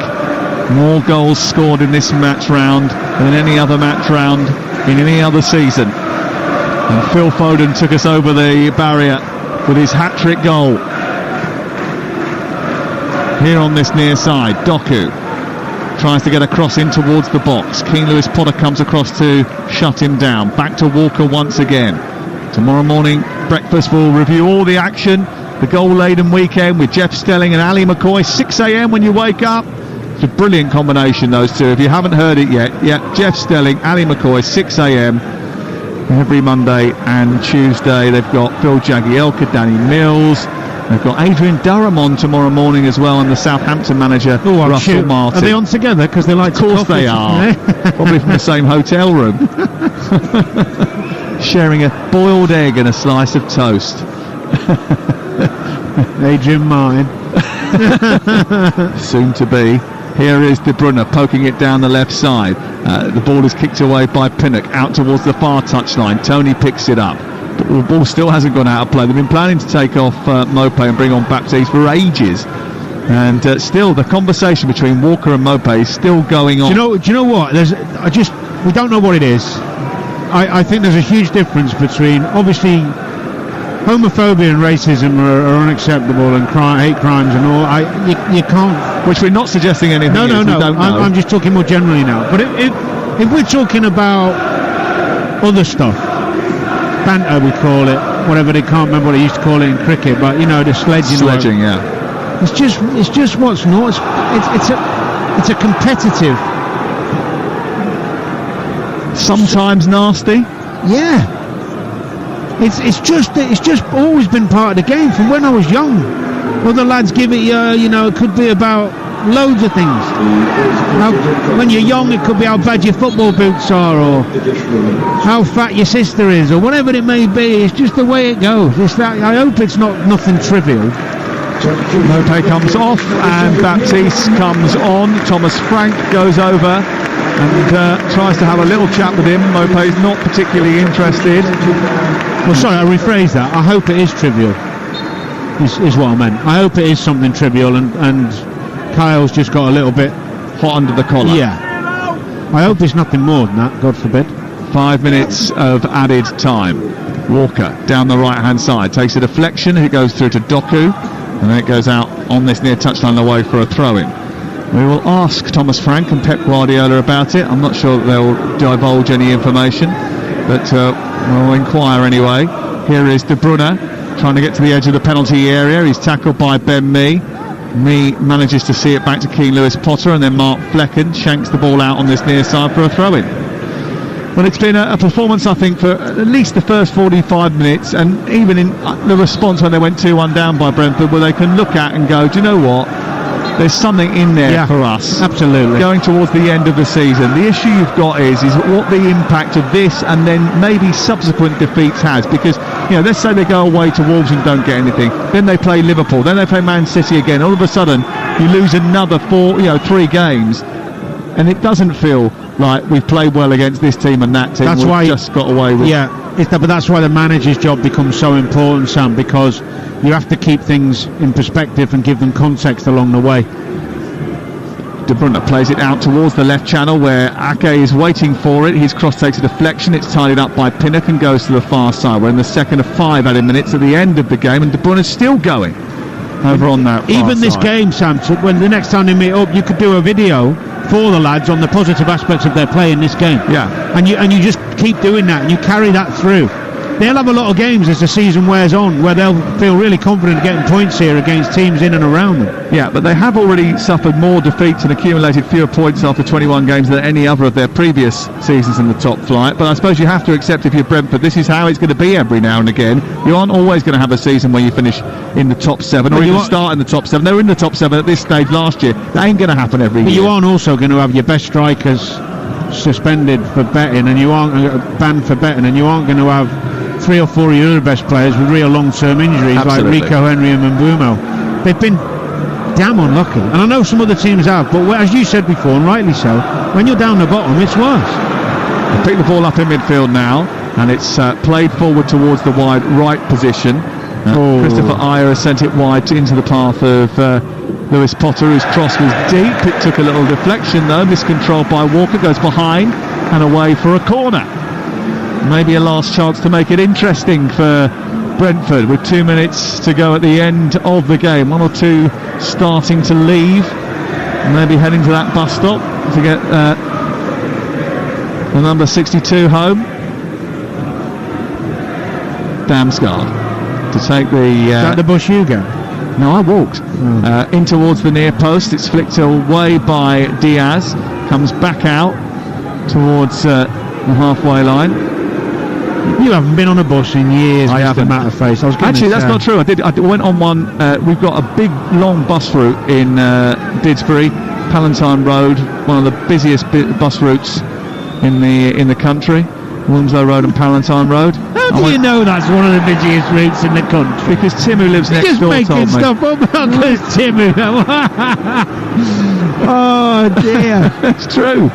He used to be a police and chief inspector, and he told me about it when I first moved in. And I took a bus the other week, only a couple of stops because my son likes going on a bus. He likes to go on the top floor, sit at the front. So I went on one. Yeah, double decker. Double decker, yeah, of course. Yeah. Why a policeman needs to know the busiest bus routes, I do not know. But anyway, Just in touch with the local community, Dan. 30 seconds to go. I'm more of a train boy than I am a bus boy, I've got to be honest. Here is Kovacic into Diaz, then back to Foden, then on to Rodri again, and then it's played back to Foden, who scored that hat-trick, and what a memorable night it is for him. Only his second senior career hat-trick. The other one he scored was against Manchester United, and obviously that holds a special place in his heart. But any time you get 3 goals for your club, especially when you're 1-0 down and you get all 3, it's a special evening for you, and he should be applauded. His positioning, his technique, his ability on the ball, his work rate, his endeavour, his creativity, his finishing ability, absolutely supreme. He stands in the centre circle, lifts his arms in the air because he knows he's played a massive part in a victory here for Manchester City. And there's a big warning being given out to Liverpool. They're behind you. Brentford frustrated Manchester City twice last season, but with the summit in their sights, Pep's Chargers in no mood for messing around at the G-Tech, despite going behind in the first half to Brentford. They were brilliant pretty much all night. Yesterday's result tightened up the top of the table, and if you open the door a crack for this mob, they will more than likely rip off its hinges. City up to second, just 2 points behind Liverpool in the title chase. The heat is on. There will be inquiries about the nature of the confrontation between Neil Maupay and Carl Walker after the game, but on the field, a satisfactory night for Manchester City, who depart West London with all 3 points. Brentford 1, Manchester City 3.